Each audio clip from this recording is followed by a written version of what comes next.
Why the Target launch into the Canadian market failed. Risky business. Jennifer Ludovici, Francois Martin, Esther Onega, and Michael Reitmeyer. Knowledge of the work and potential risk serves as the first and best defense against problems and project delay, according to Kendrick's Identifying and Managing Project Risk. Target's attempted entry into the Canadian market is an example of poor, or no, risk management planning.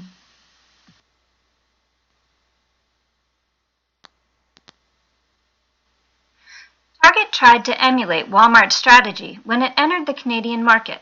In 1994, Walmart purchased 122 Woolco stores and successfully established its presence in Canada. As of 2015, they had about 370 stores, which employed more than 90,000 people. Target, likewise, had its own well-established image in the United States and expected to attract Canadians who had been driving across the border specifically to shop their stores for years.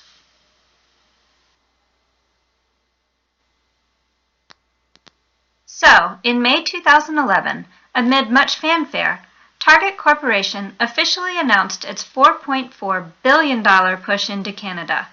The project timeline began in January 2011, with store openings projected for 2013, and concluded with Target's ignominious exit from the Canadian market altogether by January 2015.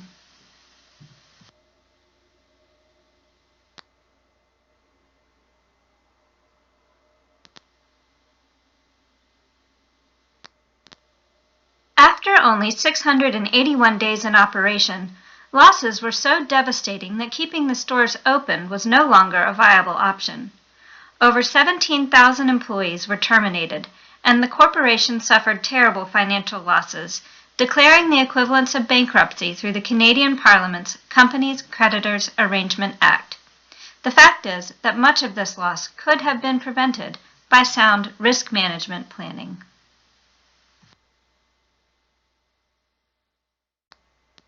Three major areas that should be assessed for risk are scope, resources, and schedule of the project. In this case, Target had an aggressive schedule for opening. Then CEO Greg Steinhafel mentioned in Target's 2012 annual report that 2 years of exceptional, dedicated, and hard work to prepare for the international expansion was enough to open a significant number of stores beginning in 2013.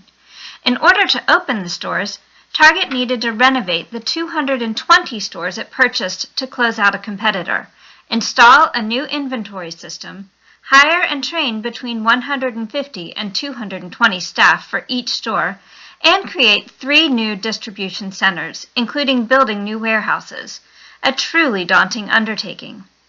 Canadian Business interviewed over 30 Target employees, and what emerged is a story of a company trapped by an overly ambitious launch schedule, an inexperienced leadership team expected to deal with the biggest crisis in the firm's history, and a sophisticated retail giant felled by the most mundane, basic, and embarrassing errors.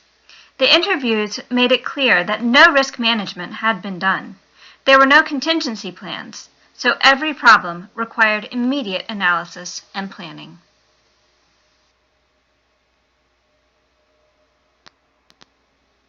The set of problems Target faced comprised the rest of this presentation, beginning with purchasing Zellers in 2011 and attempting to open stores starting in 2013.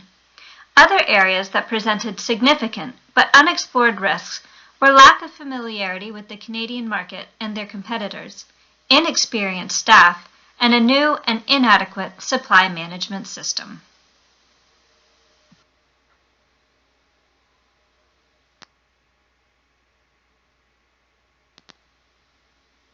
Target had announced its intention to move into the Canadian market in 2011 and had less than 2 years to close and refurbish all the Zellers stores.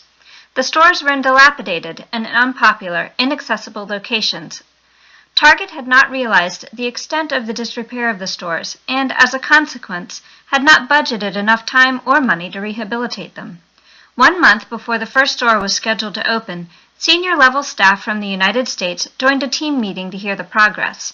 Target Canada's president, Tony Fisher, didn't seriously consider the problems that were raised at the meeting. That is, the stores had been given only modest facelifts, but did not have the expected Target look. Additionally, the supply chain was not prepared to keep the stores stocked, and the checkout system was unreliable. Comments from team members indicated their distress. The following quotation from Canadian Business shows how badly prepared Target was when faced with the onslaught of problems. "I remember wanting to vomit," recalls one participant. Nobody disagreed with the negative assessment. Everyone was well aware of Target's operational problems, but there was still a strong sense of optimism among the leaders, many of whom were U.S. expats. The mentality, according to one former employee, was, "If there's any team in the retail that can turn this thing around, it's us." Everyone else in attendance expressed confidence in sticking to the schedule, and by the time the meeting concluded, it was clear the doors would open as promised. "That was the biggest mistake we could have made," says the former employee.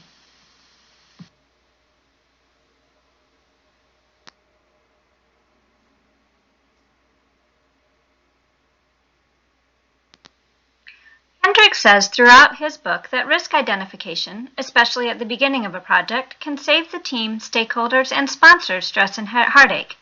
It seems that the Target team did not evaluate any of the stores to understand the schedule and resources it would take to renovate them. The stores themselves were more decrepit than Target had allowed for, resulting in more time and money spent to bring the stores up to standard. Had Target been following a risk management plan, they would have had a detailed analysis of the condition of the stores prior to purchase. As it was, they were unaware of the challenges they faced in getting Zellers turned around and in Target condition in the planned time frame. The evaluation would have provided expected and unexpected condition issues, along with a time frame and cost for improvements. Although every store had unique conditions, a careful sampling of key stores, or best and worst case stores, would have provided an estimate for this part of the project. However, Target had assumed a certain condition for the stores and did not verify their data or establish any contingency plans if the assumptions proved invalid. Next, we'll examine the Canadian market.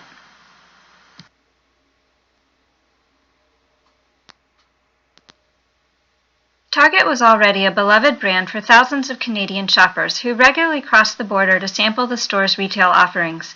10% of Canadians were already crossing the border to shop at Target. When the company announced it was coming to Canada, many Canadians were thrilled. 70% were familiar with its cheap chic brand, and 61% said that they were somewhat or very interested in shopping at Target. This may have created some overconfidence from Target as it planned its strategy and opening. When Target made the announcement about its exit from the Canadian market, Vision Critical used its own customer intelligence platform and asked 1,500 Canadians about their thoughts on the retailer.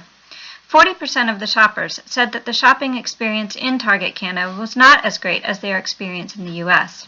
89% of Canadians thought Target didn't live up to its tagline, "Expect more, pay less."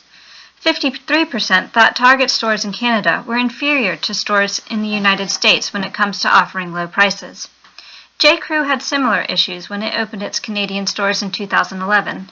Target, had they been following a risk management plan from the start, would have learned from this.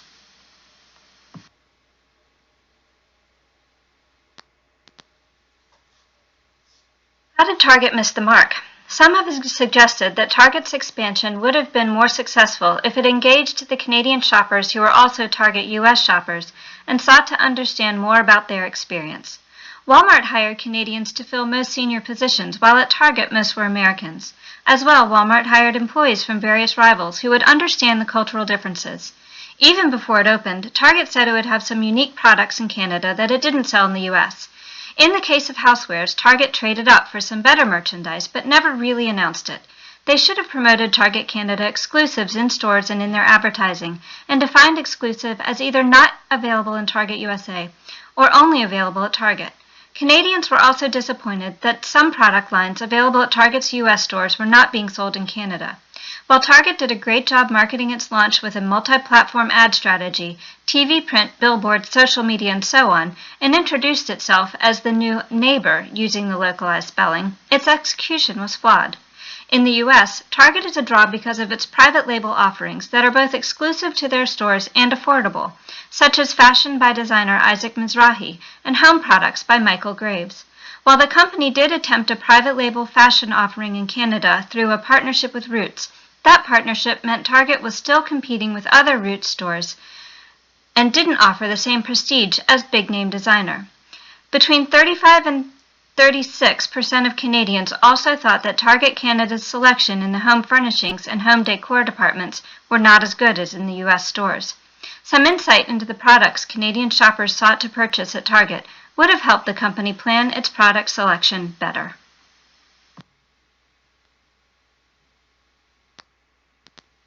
What Target may not have fully appreciated was that the Canadian discount sector is a particularly tough market.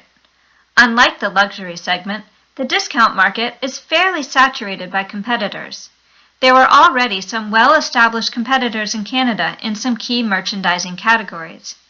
Shoppers Drug Mart is the Canadian go-to for personal care and food. Surveys show Shoppers Drug Mart to have a stronger brand dedication in Canada compared to what Walgreens and CVS have in the U.S. Joe Fresh offered fashion equivalents to Target's offerings in the U.S., and chains such as Loblaw and Canadian Tire developed new loyalty programs ahead of Target's launch.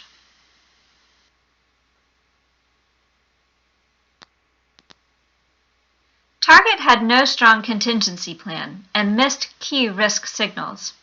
It was further complicated by major leadership change in 2014, which led the division to readjust its strategy.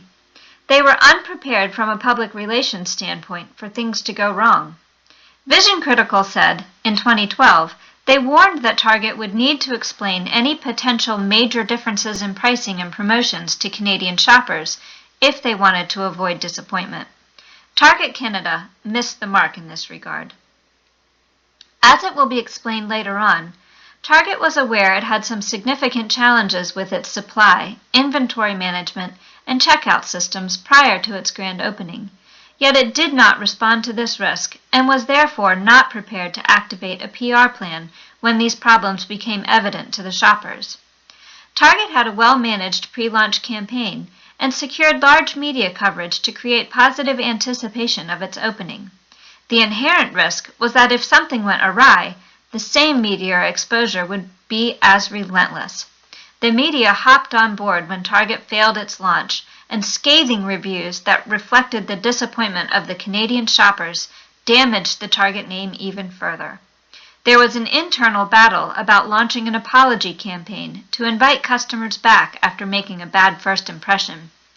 It was reported that Tony Fisher, president of Target Canada, was not in favor of the idea.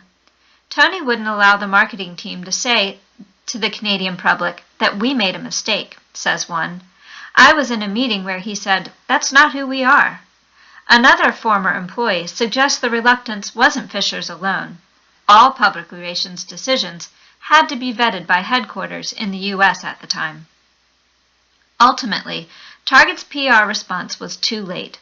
In June 2014, Target released its apology on YouTube, but the damage was already done to its reputation. They were not able to reverse the negative noise in the media and on social platforms.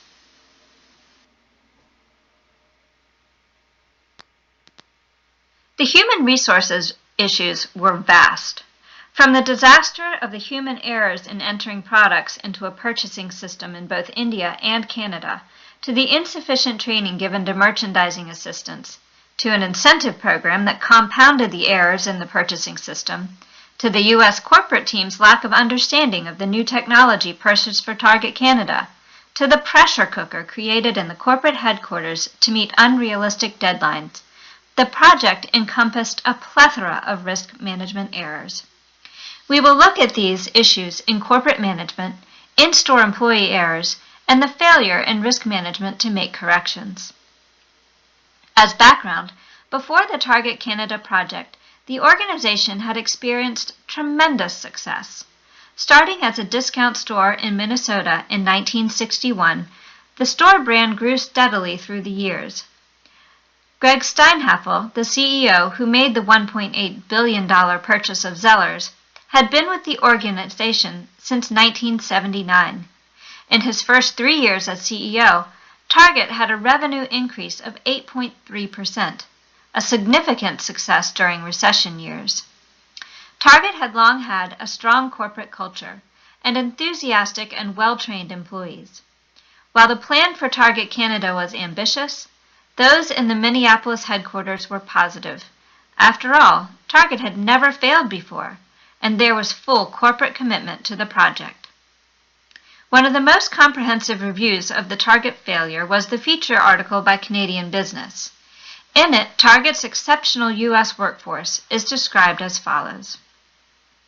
In the U.S., the company prides itself on its development programs, even for junior positions like business analysts, who help coordinate the flow of product, and merchandising assistants who work with buyers to choose which products to stock and negotiate costs with vendors.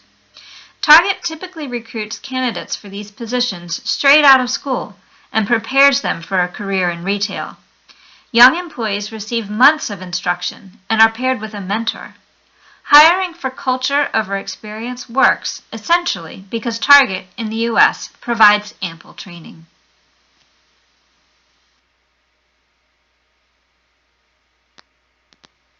Target entered the project with a heavy dose of hubris, believing that their corporation, with purposeful and prepared employees, could succeed in any venture. However, corporate management made a few critical errors that resulted in high levels of worker stress and a demoralized workforce. Decisions made to move forward with an overly aggressive store opening timeline forged by the purchase of Zellers, along with an unrealistic expectation to open, from scratch, 3 distribution centers in Canada within 2 years, and implement 2 custom IT systems for point of sale and merchandising, created a massive pressure cooker for corporate employees. It was reported that the head of merchandising became visibly emotional on more than one occasion during meetings, and another employee reported that they'd cracked a tooth from grinding his teeth during sleep. Quotes from employees were featured in the expose by Canadian Business and paint a dark image of what it was like during the launch. Everyone knew the launch was a disaster, and the company had to stop opening stores so it could fix its operational problems, but no one actually said so. Nobody wanted to be the person who stopped the Canadian venture, says a former employee.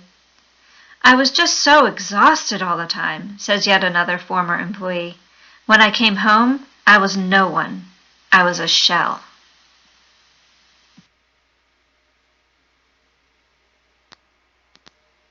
While management at the corporate level was combusting, there were missteps at the in-store level as well. The timeline to get the stores up and running was unrealistic, and the organization lacked the manpower and the operational system to get it done properly.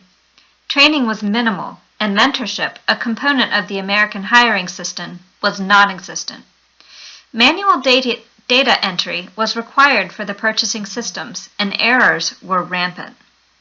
If Target Canada employees had been better trained on the system and business processes, many of the data and supply chain issues could have been avoided. Training should first and foremost empower employees to continue to be productive doing their everyday tasks, and then provide additional benefits by way of new features and opportunities. Additionally, poor human resource management impacted the inaccuracy of the store's purchasing system. Green business analysts were accidentally incentivized to supply incorrect information in the system. By evaluating analysts' success rate based on their percentage of in-stock products, with the added penalty of a low percentage stock rate resulting in a phone call from a higher-up, the analysts simply turned the auto-replenish feature of the purchasing system off, so corporate was never aware of items listed as out of stock. When the discovery was made and the auto-replenish function was reactivated, the full scope of how poorly managed the purchasing process was came to light. There was intense time pressure, but employees didn't realize how crucial it was that the software running the supply chain had to be correct. You had these people we hired, straight out of school, pressured to do this insane amount of data entry, and nobody told them it had to be right, one former employee explained. General training for Canadian employees was underdeveloped and insufficient. Trainers were hired on contract, provided only initial training, and then were dismissed. In Canada, all of the employees were new and needed more supervised training. Shortchanging the employees who would ultimately be responsible for managing the inventory issues when the point of sale and merchandising systems failed resulted in empty store shelves and highly dissatisfied customers.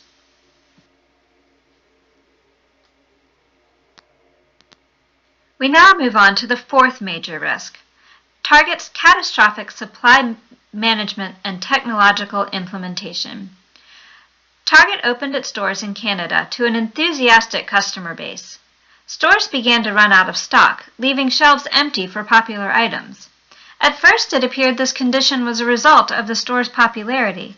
However, it became apparent that this condition was actually a side effect of poor supply chain management.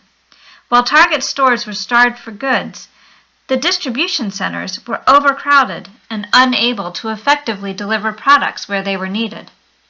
Target's supply chain management issues began with its ill-advised technological implementation that did not align with its organizational strategy. Target wanted to rapidly expand into the Canadian market to help achieve a quick return on investment. Such an aggressive expansion normally requires a robust system built on a proven technological infrastructure. A reliable system reduces the likelihood of self-inflicted process errors while working in unfamiliar environments. Target US used a supplier management software system built on a custom platform. This software was proven and had a low error rate. However, it was not compatible with the Canadian market. To address this problem, corporate elected to have Target Canada pioneer a supplier management system built on an SAP platform. SAP was considered an industry standard, and with enough time and planning could handle Target's needs. However, there was no organizational familiarity with SAP in either the US or Canadian branches. Imposing the development of a new system wreaked havoc on Target Canada.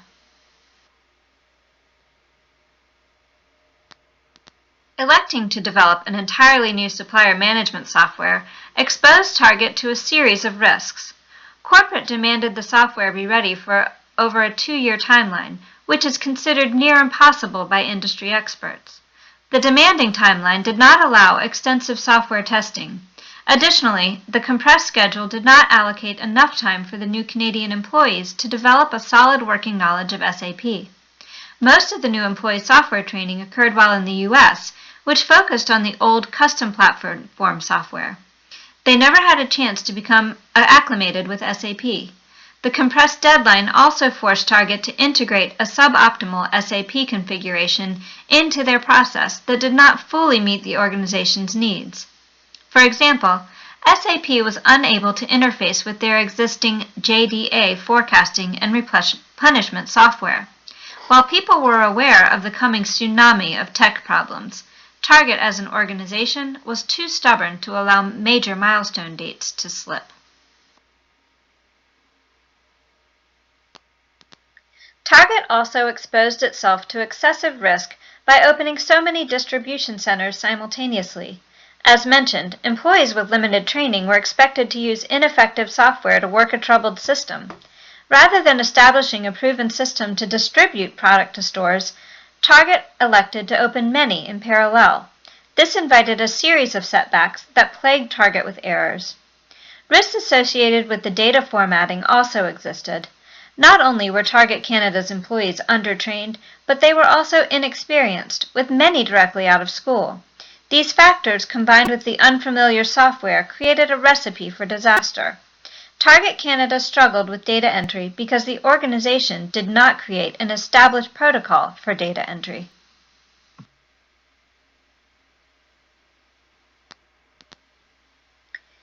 The series of supply chain setbacks resulted in stores regularly out of stock or overstocked with unnecessary items.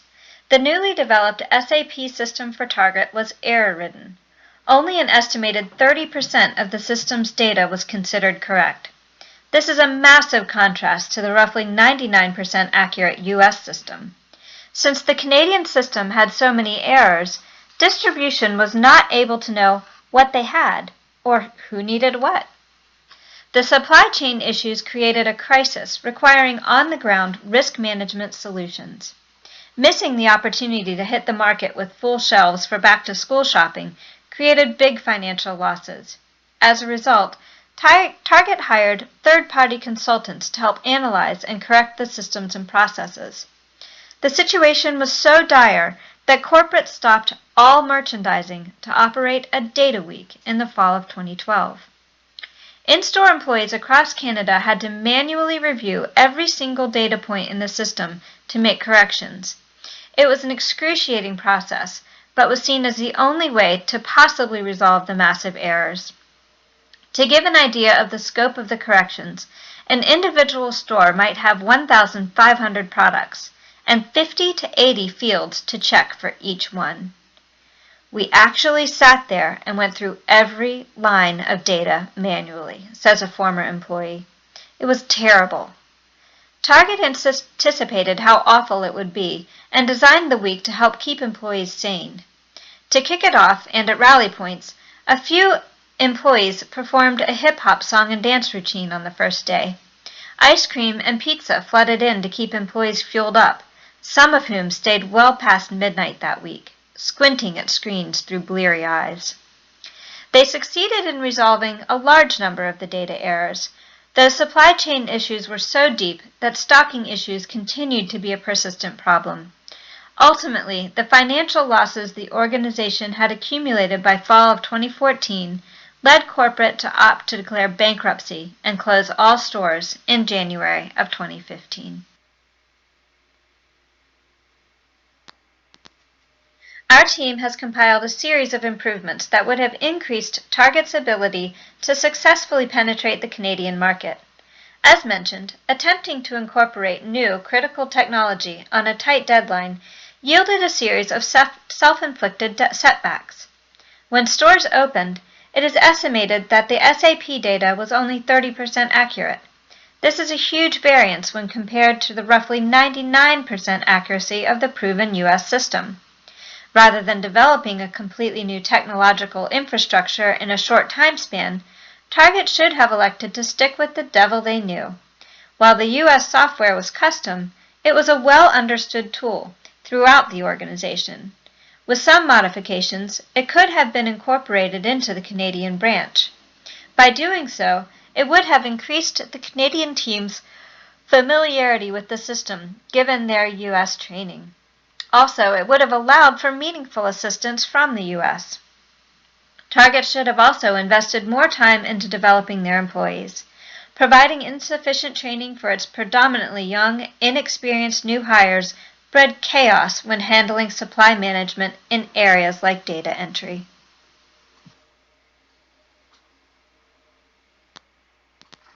Additionally, Target should have tempered their ambitions and focused on perfecting their systems. While hindsight is 20/20, it is apparent that their lack of effective systems brought down the endeavor. Instead, Target should have first opened a few stores as practice for their coming expansion. Mastering the supply chain process early would reduce the amount of adversity associated with rapid expansion. Target could also have benefited from auditing the Zeller sites to gain an understanding of what work was required to prepare the stores. By outlining exactly what needed to be done, management could have a more realistic idea of the needed time to prepare the stores. Management assumed the stores were more or less ready to use. This assumption was proven incorrect, making the compressed schedule unbearable. Target could have learned a lot from other retailers who entered the Canadian market, like Walmart or J.Crew, in order to avoid some key issues with product selection, pricing, and testing. Finally, a better decision-making process to go live or not at the end of each key activity in the work breakdown structure was needed. Effective risk management planning may have kept Target from purchasing Zellers in the first place, which ultimately was the decision that drove the project timeline. But even had the company moved forward with the purchase, effective risk management planning could have prevented the catastrophic losses that the company incurred every step of the way and in every facet of the operation.